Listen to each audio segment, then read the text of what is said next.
घपले, आप मतलब बारीकी में न जाओ, बिना घपले के सरकार चलती है क्या? थारे जो काली नीयत वाला आदमी है वो काले कानून ही बनाएगा।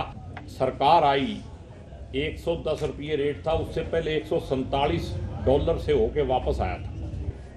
दो तरह की ठगी हो रही है जो मैं बताना चाहता हूँ। 2 बार सेस बढ़ा दिया, ये एक नई चालाकी की है। ये जो करते ना, आपकी नीयत काली है, इसलिए किसी जनता को विश्वास ही नहीं है आपके ऊपर। कि जो किसानों की वजह से जो टोलों का नुकसान इस प्रदेश में हुआ है, ये इस हरियाणा की जनता से वसूल किए जाएंगे। चीफ जस्टिस सुप्रीम कोर्ट यूं खड़े हैं अमित शाह के आगे, जो इससे पहले चीफ जस्टिस है। नमस्कार, मैं हूं आकर्षण उपल और इस समय आप ये सीधी तस्वीरें देख रहे हैं करनाल पीडब्ल्यूडी रेस्ट हाउस से। यहाँ पर मैं आपको बता दूं कि कांग्रेस की ओर से जो करनाल जिले के पर्यवेक्षक है सुभाष वत्रा, जो कि पूर्व मंत्री भी रह चुके हैं, वो पहुंचे हुए हैं एक पत्रकार वार्ता को संबोधित करने के लिए। क्या कुछ इस पत्रकार वार्ता में आपको बताएंगे वो भी आपको यानी कि देखने को मिलेगा। उनके साथ असंध के जो विधायक हैं शमशेर सिंह गोगी वो भी मौजूद है, तमाम जो कांग्रेस के कार्यकर्ता हैं वो मौजूद रहेंगे। और दावा किया जा रहा है कि आने वाली 1 मार्च को जो ये प्रदर्शन होगा ये ऐतिहासिक होगा, बीजेपी सरकार के खिलाफ होगा, पेट्रोल डीजल और बढ़ती महंगाई के खिलाफ होगा। क्या कुछ इस प्रेस कॉन्फ्रेंस में कहते हैं, आइए आपको सुनाते हैं। 2 बातें हैं कि हम डिस्ट्रिक्ट लेवल पे किसान सम्मेलन को सपोर्ट करने के लिए, और जो ये महंगाई है, महंगाई के नाम पे जो लूट हो रही है पेट्रोल डीजल की, इनको लेके 1 फरवरी को हम पूरे जोर शोर से प्रदर्शन करेंगे। 1 मार्च। उसके लिए मैं आपको एक बात, किसान आंदोलन पे आप सब जानते हो, लेकिन पेट्रोल डीजल के बारे में मैं एक बात बताना चाहता हूँ जिस पे रोज चर्चा होती है, लेकिन बहुत सारी ऐसी बातें हैं जिनको मैं जानता हूँ क्योंकि मैं पेट्रोल का व्यापार करता हूँ। आज के दिन जो रेट बढ़ रहा है, जब सरकार आई 110 रुपये रेट था, उससे पहले $147 से होके वापस आया था। उस टाइम 68 रुपये और 57 रुपये का रेट था। डीजल 57 रुपये डीजल और पेट्रोल 68 रुपये। उसके बाद ये सस्ता होता चला गया, नीचे आ गया 20 रुपये पे। उस टाइम 3.5 रुपये और 9.5 रुपये एक्साइज ड्यूटी थी, क्योंकि सरकार ने एक्साइज ड्यूटी घटा के उस कीमतों को कंट्रोल किया था। और आज जो सत्ता में लोग हैं ये कहते थे कि इतना महंगा तेल, इसी को लेके ये कपड़े उतार के, इसी सिलेंडर को जो 400 कुछ रुपये का था, इसी को लेके सिलेंडर लेके प्रदर्शन करते थे। लेकिन उल्टा हो रहा है आज। 2 तरह की ठगी हो रही है जो मैं बताना चाहता हूँ। एक तो एक्साइज ड्यूटी बढ़ा के 31.5 और 33 रुपये कर दी, डीजल पे 31.5 रुपये और पेट्रोल पे 33 रुपये। 2 बार सेस बढ़ा दिया, पहले 2 रुपये ट्रांसपोर्ट के नाम का बढ़ाया था, वो अलग है, और अब 4 रुपये और 2.5 रुपये पेट्रोल पे फिर उसको बढ़ा दिया, और रेट बजट लागू होने से पहले ही उतना बढ़ा लिया। अब कल से रेट नहीं बढ़ा है क्योंकि आप लोगों ने मीडिया में बहुत शोर मचा दिया इसका, तो 2 दिन से रुका, लगातार 12 दिन रेट बढ़ता, करीब 3.5 रुपये के करीब रेट बढ़ा लिया। अब 4 रुपये पहले ही पूरे कर लेंगे 1 अप्रैल से, फिर कह देंगे कि ये कंपनी सहन करेगी 4 रुपये। और ये, और एक जो खतरनाक बात मैं बताना चाहता हूँ आपको, जैसे 250 रुपये सिलेंडर महंगा हुआ, और जो एक्साइज ड्यूटी का स्ट्रक्चर बदला है, वो फेडरल सिस्टम को कमजोर करने का भी एक बहुत बड़ा षड्यंत्र सरकार कर रही है केंद्र की। उन्होंने जो एक्साइज ड्यूटी 2 तरह की है, एक एक्साइज ड्यूटी जनरल है जिसके अंदर 42% शेयर जो है वो स्टेट को मिलता है और 58% उनको मिलता है सेंट्रल गवर्नमेंट को। लेकिन इन्होंने उसको स्पेशल एक्साइज ड्यूटी कह के टोटल की टोटल सेंटर के खाते में जाएगी, उसमें स्टेट को नहीं मिलेगी। तो स्टेट का हिस्सा जो है 17 से 18% रह गया 42 की बजाय, और सेंटर ने अपना हिस्सा जो है 80% कर लिया। ये एक नई चालाकी की है। ये जो करते हैं ना, फिगर जोड़ते हैं, ये जब, मैं इकोनॉमिक्स का आदमी नहीं हूँ, आप लोग बेहतर समझते हो, इसमें जो जगलिंग करके हेराफेरी की है, ये हमारा जो फेडरल सिस्टम है उसके लिए भी बहुत बड़ा खतरा है, क्योंकि स्टेट जो है वो टोटली डिपेंड हो जाएगी सेंटर के ऊपर। और जो आज के दिन जो भाजपा से मतलब शासित प्रदेश हैं, उनको भी इस बात के लिए मैं कहूँगा कि आवाज़ उठानी चाहिए। दूसरी स्टेट वालों का तो आप देख ही रहे हो क्या हालत है, जीएसटी के पैसे नहीं दे रहे। एक तरफ डिजिटल इंडिया हो रहा है और डिजिटल इंडिया में 2 सॉफ्टवेयर डाल दो ना, जो स्टेट का हिस्सा सीधा उनके खाते में जाए, दूसरा उनके जाए, अगर डिजिटल है सही में तो। लेकिन ठगी करने की जो नीयत है। और एक छोटी सी बात मैंने और कहनी है, उसके बाद बत्रा जी बताएंगे भी। जो ये तीनों काले बिल हैं, हमारे माननीय मंत्री जी पार्लियामेंट के अंदर पूछते हैं कि इसमें काला क्या है, और मैं आपके माध्यम से उनको बताना चाहता हूं कि आपकी नीयत काली है, इसलिए किसी जनता को विश्वास ही नहीं है आपके ऊपर। और सारे जो काली नीयत वाला आदमी है वो काले कानून ही बनाएगा। ये कानून अगर बन गए तो गरीब आदमी से लेके मध्यम वर्ग तक सत्यानाश हो जाएगा। अब आप गोगी साहब पेट्रोल पंप है इनका, पूरे हरियाणा के प्रधान हैं, इन्होंने बड़े ब्रीफ से आपको बताया। आज की जो हमने मीटिंग बुलाई है त्रिलोचन सिंह जी की अध्यक्षता में, तो उसका मुख्य एजेंडे 2 हैं। एक तो किसानों के खिलाफ काले 3 कानून, और आज 3 महीने से ऊपर हो गए रफली, और किसान सड़कों पे बैठे हैं दिल्ली के चारों तरफ लाखों की संख्या में। और नरेंद्र मोदी साहब तो ये कहते हैं कि एक काल की दूरी पे, मैं ये कहता हूं कि अगर वो एक काल की दूरी तो आज तक पूरी नहीं हुई। आपने अपने मुखातब से कभी किसी लीडर को टेलीफोन करने की भी कोशिश नहीं की। 5 मिनट बैठिए, सुनो। मैं जो बात कहना चाहता हूं कि 200 से ज़्यादा किसान इस देश का अन्नदाता सड़कों पे दम तोड़ दे, कोई ठंड की वजह से, कोई हार्ट फेलियर से, और ये देश का पहला प्रधानमंत्री है जिन्होंने अपने मुख से एक भी शब्द संवेदना का प्रकट नहीं किया। तो मैं समझता हूँ इससे तानाशाह, अनडेमोक्रेटिक, अनकॉन्स्टिट्यूशनल प्रजातंत्र में मैंने कभी ऐसा नहीं देखा। और हर चीज़ ट्वीट पे कहते हैं, और ट्वीट के ऊपर क्या कहते हैं, एमएसपी रहेगी। अरे आप उसको कानूनी रूप क्यों नहीं दे देते? रोजाना किसान लीडर बोलने लग रहे हैं। तो आज जो हमारा इकट्ठ हुआ है चुनिंदा, जो इस अपना करनाल पार्लियामेंट्री हलके के जो हमारे मित्र साथी चुनिंदा इकट्ठे हुए हैं जिन्होंने चुनाव लड़ा डिस्ट्रिक्ट करनाल के, तो आज इसलिए किया कि हमने निश्चय किया कि 1 तारीख को करण पार्क से हजारों की संख्या में महंगाई के खिलाफ और 3 काले कानूनों के खिलाफ जम के सरकार के खिलाफ, भारत सरकार के खिलाफ प्रदर्शन करेंगे। आज का मुख्य एजेंडा ये है, नंबर 1।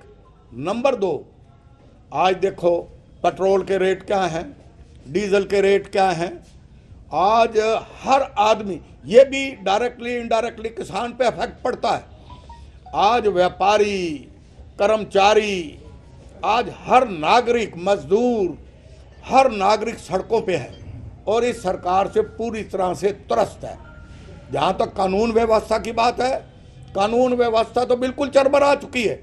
रोजाना मर्डर्स, रोजाना रॉबरीज, इनके ना तो कोई एसपी है, ना काबिलियत है, और ना ही इनके पास प्रशासनिक कोई अकल है। मैं तो कहता हूं कि आप अभी 5-4 दिनों के अंदर मुख्यमंत्री जी के 2 बयान पढ़ लीजिए।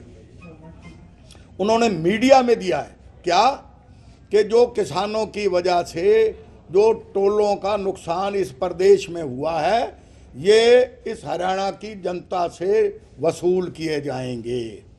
ये कितना एक तानाशाह भी ऐसी बात नहीं कहता जो मुख्यमंत्री मनोहर लाल जी खट्टर ने कहा है। आज क्या कहा कोई एक्साइज ड्यूटी कम नहीं की जाएगी, कोई वैट नहीं हटाया जाएगा। इससे नुकसान होगा प्रदेश के राजस्व पे। तो जिस मुख्यमंत्री को ये पता नहीं कि प्रजातंत्र के अंदर जनता की भावनाओं के साथ मिलकर चलना चाहिए और जनता के विपरीत जो बातें करोगे तो उससे आपका, प्रदेश का, आम आदमी का बहुत बड़ा नुकसान होगा। तो आज मैं यही कहना चाहता हूँ, यही कहने के लिए आया हूँ। 1 तारीख को हजारों की संख्या में करनाल के लोग करण पार्क से चलेंगे। शहीद भगत सिंह, नेताजी सुभाष चंद्र बोस, ये रूट तो त्रिलोचन सिंह जी बनाएंगे। जिस रूट से जाना होगा बाकायदा हर किसी के हाथ में वो पट्टियाँ होंगी और उसके ऊपर बाकायदा लिखा होगा कि ये सरकार महंगाई को ख़त्म करो, किसानों के काले कानून वापस लो। इन सारे मुद्दों के ऊपर आज हम सारे लोग इकट्ठे हुए हैं। हमारे साथ बड़े सीनियर लीडर शमशेर गोगी, वरिंदर राठौर जी, भीम मेहता जी ये बैठे हैं, बंताराम जी, त्रिलोचन सिंह जी, ये मेरी बहन बैठी हैं, नवजीत इंद्रजोत जी, नवजोत कश्यप जी। तो ये तमाम ये बैठे हैं लीडर, हर समाज से, हर क्षेत्र से लोग आए हुए हैं। तो आप देखना ये एक ऐतिहासिक प्रदर्शन होगा, क्योंकि ये करनाल मुख्यमंत्री का हेडक्वार्टर है, उनकी कॉन्स्टिट्यूंसी है। ये मुख्यमंत्री की नींव हिला देगा और यहाँ से मुख्यमंत्री का और पूरे प्रदेश की सरकार का जाना तय हो जाएगा। आप 1 तारीख को जरूर आएं, आपसे भी निवेदन है। और आपके सामने हम जो प्रजातांत्रिक तरीके से, शांतिपूर्ण तरीके से, डेमोक्रेटिक सिस्टम के हिसाब से हम पीसफुल तरीके से अपना प्रदर्शन निकालेंगे। यही बात आपके बीच में हम बत्रा जी, आपने कहा कि इतिहास रचेगा ये प्रदर्शन, आप क्यों नहीं इतिहास रचते? कांग्रेस शासित जो आपके राज्य हैं वहां पे वैट घटाइए, मैसेज तो दीजिए कि देखो हम घटा सकते हैं। श्री गंगानगर में 100 रुपए लीटर तेल क्रॉस हो चुका है। वैट तो आपकी सरकार वहां पे वैट तो घटा देते और घटाना भी चाहिए, लेकिन सरकार ने इतनी बड़ी ठगी कर ली कि एक्साइज में से ही 30% खा गई हो। तो आप भी तो जनता से ही वसूल रहे हो ना? नहीं, जनता से नहीं।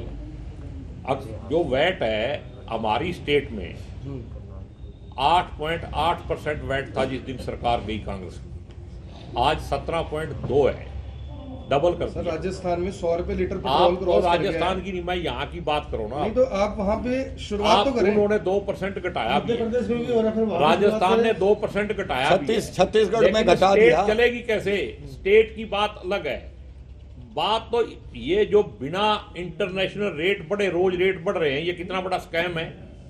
मैं पहले भी, जब मैं प्रधान था ऑल इंडिया का पेट्रोल पंप एसोसिएशन का, तब भी मैंने बयान दिया था कि सिटिंग सुप्रीम कोर्ट के जज से इस स्कैम का जांच होनी चाहिए। इतना बड़ा स्कैम है कि हिंदुस्तान में 70 साल में जितने बड़े घपले हुए ना, सारे मिला के भी उससे बड़ा घपला ये डेली प्राइस चेंज जो हो रहा है। यानी आप मान रहे हो 70 साल आपकी सरकार थी, घपले हुए उसमें? और यार घपले, आप मतलब बारीकी में ना जाओ, बिना घपले के सरकार चलती है क्या?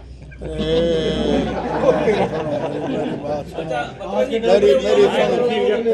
नहीं कर रहा मैं जो सुनो, आप देश हित में बात करो, मैं जो आप टेक्निकलिटी में मत जाओ। सुनो, मैं जो जी प्रदर्शन कपड़े उतार के करोगे या कपड़े पहन के करोगे? पहन के करेंगे, बाकायदा कपड़े डाल के, हाँ, गत्ते की वो लेके उस पे लिखा होगा और बड़े सभ्य तरीके से। हम असभ्य लोग नहीं है बीजेपी की तरह। मैं जो कहना चाहता हूं, आप एक बात को समझिए। आप मुझे ये बताइए, आज हर आदमी महंगाई से दुखी है कि नहीं है? बिल्कुल बताइए। आज कोई कानून व्यवस्था है कोई? मैं भी होम मिनिस्टर रहा हूँ, है कोई? हमारे रोहतक में एक दिन में 12 मर्डर। एक सेकंड सुनो, पौंडीचेरी में कांग्रेस ने मतलब जो आज सरकार एक तरह से उनकी मतलब गिर चुकी है ऑलमोस्ट, तो इस पे क्या है, मतलब क्या लगता है कि कांग्रेस? देखिए, मैं आपको बताता हूँ एक मोटी सी बात। बीजेपी, आप तो मीडिया से बड़े, मेरा क्वेश्चन पूरा नहीं हुआ। मैं समझ गया, जवाब तभी तो दोगे जब प्लीज। मतलब क्या लगता है कि आपके एमएलए जी बिकाऊ हैं सर? मैं मतलब जो कांग्रेस में आके या मतलब एक तरह से वो हाउस ट्रेडिंग में शामिल हो जाते हैं, पहले एमएलए कांग्रेस की सीट पे बनते हैं, बाद में मतलब देखिए मेरी सुन, आप ये जो सवाल आपने किया है मैं इसका आपको जवाब देता हूँ। आज पूरे भारत की सरकार वेस्ट बंगाल में बैठी है, देख रहे हो ना रोज टेलीविजन को, कभी किसी को तोड़ रहे हैं, कभी किसी को प्रलोभन दे रहे हैं, कभी किसी को प्रलोभन दे रहे हैं। सवाल ये नहीं है जो आपने ये कहा है कि क्या कांग्रेस के एमपी या एमएलए भ्रष्ट हैं या हॉर्स ट्रेडिंग कर रहे हैं। मैं ये कहता हूँ कि ये नहीं है कि 100 में से 100 बटा ठीक होंगे, लेकिन जो एक दो आदमी ये रोज शोर मचाते थे कि भजनलाल जी ने सरकार कैसे बना दी, फलाने ने सरकार कैसे बना दी, ये आज अपने आप को दूध का धोया हुआ बता सकते हैं क्या? सारी सरकार भारत की वेस्ट बंगाल में बैठी है। अमित शाह हर दूसरे दिन वहाँ बैठे हैं, नरेंद्र मोदी जी हर तीसरे दिन वहाँ बैठे हैं। मैं ये कहना पांडिचेरी में भी वही हो रहा है रोजाना। ये तो कैमरे लगा के बैठे हैं कि लोकसभा के एमपी कौन कौन इसके काबू आ सकता है, विधानसभा में कौन कौन से एमएलए इनको तोड़ के ला सकते हैं। इनका एजेंडा, इनकी मोडस ऑपरेंडी यही है कि सरकारों को तोड़ो। मैं तो ये कहता हूँ कि पूरे देश के अंदर सिवाय जाति पाति के, सिवाय कास्ट पॉलिटिक्स के, धर्म के नाम पर इनके पास तीसरा एजेंडा दिखा दो जो एजेंडा उन्होंने पूरा किया हो। हर मामले में स्कैम है। आप मुझे ये बताओ, प्राइम मिनिस्टर रिलीफ फंड आज तक ऐसा कभी नहीं हुआ कि उस फंड की कोई ऑडिट ही नहीं हो सकता। लाखों करोड़ रुपया प्राइम मिनिस्टर रिलीफ फंड में चला गया, उसको कोई चैलेंज नहीं कर सकता कि कभी ऐसा हुआ है क्या? आप बताइए। सरदार मनमोहन सिंह, हमारी गवर्नमेंट थी, हमने कहा था, हम लेके आए थे कि भाई कोई भी 4 आने की एप्लीकेशन दो और अपना केस उठाओ, है आरटीए, हम ही लेके आए थे ना। सरदार मनमोहन सिंह लेके आए थे, हमारी हिम्मत थी, हमारा हौसला था। मैं तो ये कहना चाहता हूँ, ये पूरा देश भ्रष्टाचार में, ये सरकार डूबी हुई है, इनके दिन लद गए हैं। आप देखना, ये जो किसान लाखों की संख्या अन्नदाता जो सड़कों पे बैठे हैं, ये इनकी कफन का कील साबित ना हो, मुझे कह देना।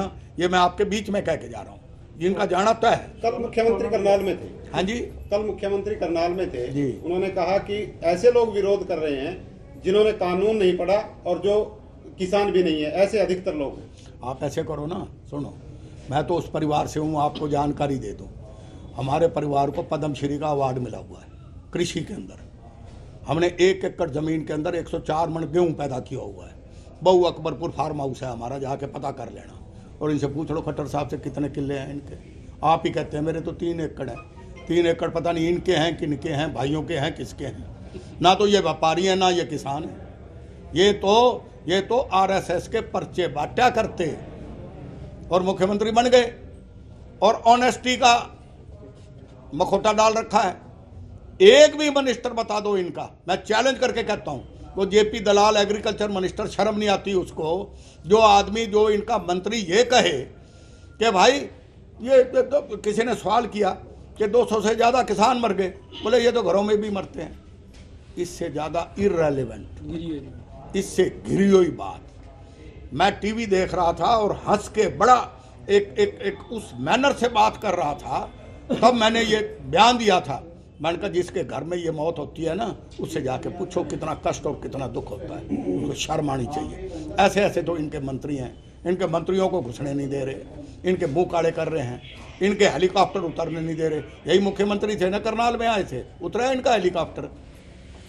ये हमारे आवेंगे, कांग्रेस सरकार आने वाली है, अगर हेलीकॉप्टर देखेंगे ना, फूल बरसाएंगे कि कांग्रेस ही आगे, भाई बदलाव हो गया।